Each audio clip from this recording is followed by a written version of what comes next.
اسی طریقے سے کسی کے یہاں کھانے کے لیے پہنچے اور وہاں کھانے کے بعد کسی ایک کو بیماری کوئی لاحق ہو گئی تو آدمی کو ٹینشن ہو گیا، میں بھی وہاں کھانے کے لیے پہنچا تھا، پتہ نہیں مجھے کیا ہوگا۔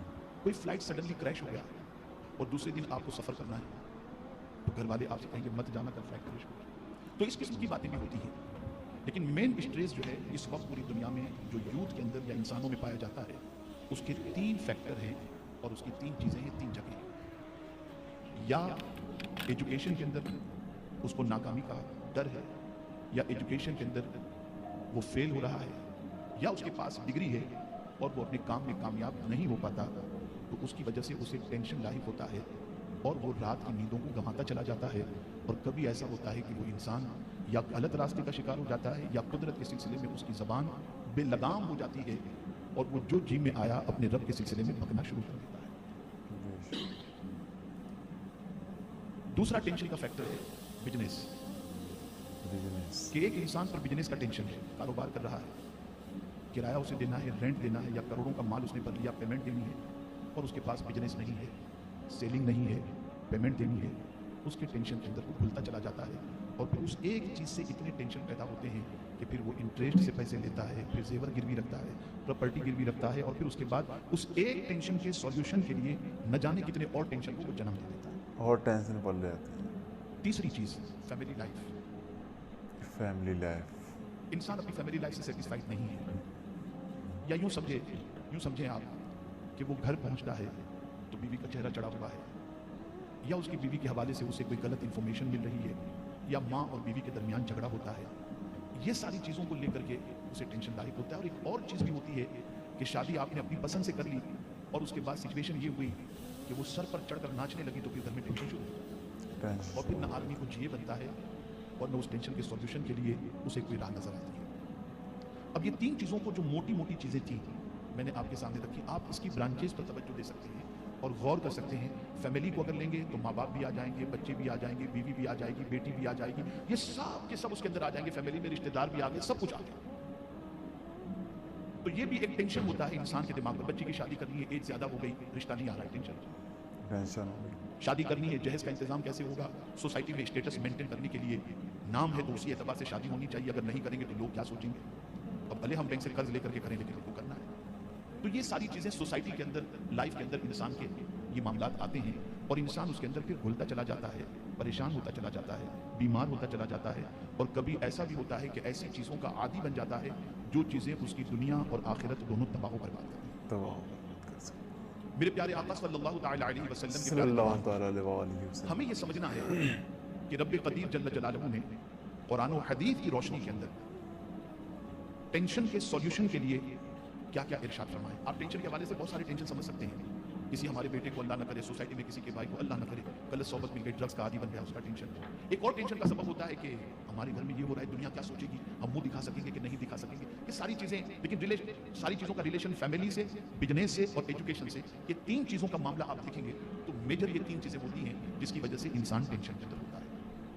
اس میں سب سے بڑا پرابلم اور سب سے بڑا ٹینشن، وہ بزنس کو تو کسی بھی طریقے سے سنبھال سکتا ہے اور اس کے سلسلے میں فائٹ کر سکتا ہے، ایجوکیشن کے سلسلے میں ہمت دکھا سکتا ہے، لیکن جہاں آ کر اس کی کمر ٹوٹ جاتی ہے وہ ہے فیملی پرابلم۔ یہاں پہاڑ جیسا انسان بھی کمزور ہو جاتا ہے، اس کی طاقت جواب دے جاتی ہے، اور اکثر لوگ کہا کرتے ہیں کہ دنیا سے جنگ جیت سکتے ہیں، گھر والوں سے نہیں جیت سکتے۔ تو میرے پیارے آقا صلی اللہ تعالی علیہ وسلم، جب ہم ان چیزوں کو سمجھ چکے تو اب ہمیں اللہ عز و جل کے قانون کی طرف توجہ دینی ہے اور رسول اعظم صلی اللہ تعالی علیہ وسلم کے ارشاد کی طرف توجہ دینی ہے۔ پہلی چیز، ایجوکیشن ہو، بزنس ہو یا فیملی کا معاملہ ہو، اللہ کے ولیوں کے حوالے سے پروردگار نے واضح لفظوں میں جو چیز بتائی نا، وہ یہ کہ الا ان اولیاء اللہ لا خوف علیہم ولا هم يحزنون، آگاہ ہو جاؤ کہ اللہ کے ولیوں کو نہ کوئی خوف ہوتا ہے نہ کوئی غم ہوتا ہے۔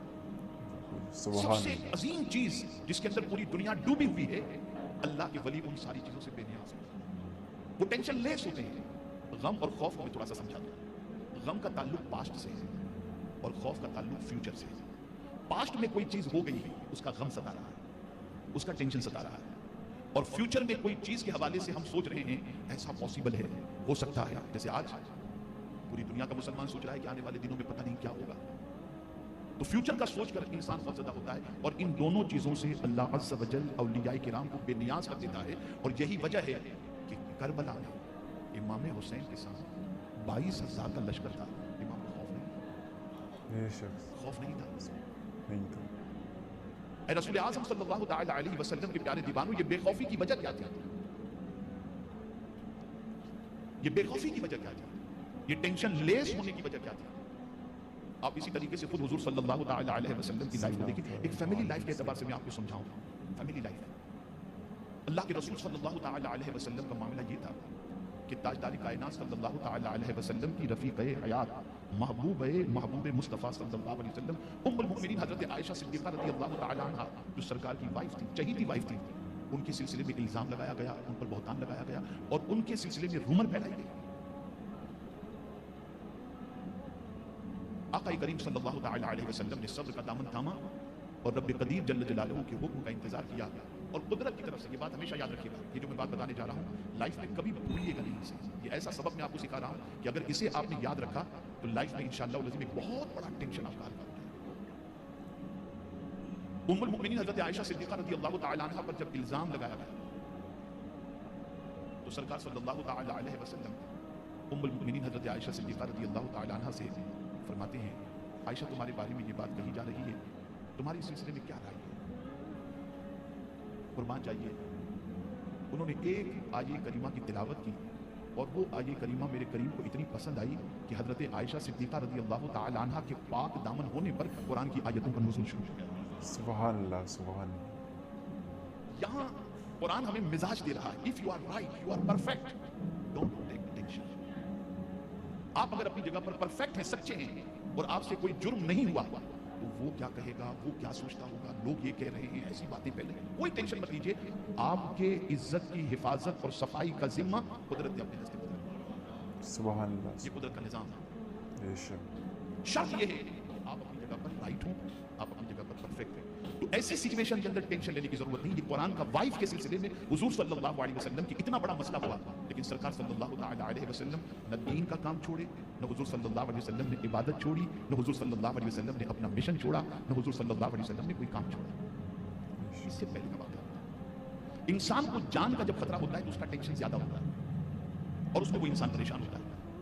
اب آپ سوچیں, حضور صلی اللہ تعالی علیہ وسلم سیدنا صدیق اکبر رضی اللہ تعالی عنہ کے ساتھ ہجرت فرما کر مدینہ منورہ تشریف لے جا رہے ہیں, اور دشمن پوری طاقت و توانائی خرچ کر کے سیدنا صدیق اکبر رضی اللہ تعالی عنہ اور حضور صلی اللہ علیہ وسلم کو گرفتار کرنے کے لیے لالچ دے کر لوگوں کو روانہ کر رہا ہے.